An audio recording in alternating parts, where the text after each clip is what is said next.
রাশি, Yes, sir. আমার ভাত খেতে ইচ্ছে করছে, এর ইংলিশ কি হবে? I feel like eating rice. Very good. আমার ভাত খেতে ইচ্ছে করছে না। I don't feel like eating rice. তোমার কি ভাত খেতে ইচ্ছে করছে? Do you feel like eating rice? তোমার কি ভাত খেতে ইচ্ছে করছে না? Don't you feel like eating rice? আমার ইংরেজি শেখার ইচ্ছা করছে। I feel like learning English.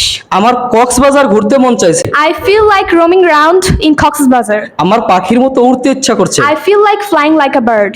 আমার আনন্দে কাঁদতে ইচ্ছা করছে। I feel like crying for joy.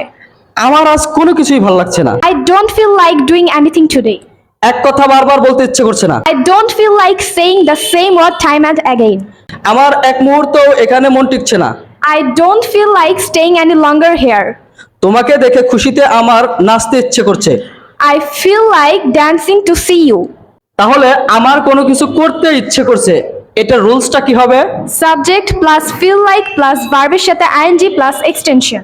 Good, very good. রাশি, এবারে বলো আমার তোমার জন্য অপেক্ষা করতে ইচ্ছে করছে না। স্যার, এটা আমি বলবো না, এটা যারা দেখছে তারা কমেন্ট করে জানাবে। ঠিক আছে, তাই হবে। Okay, thank you very much. welcome sir.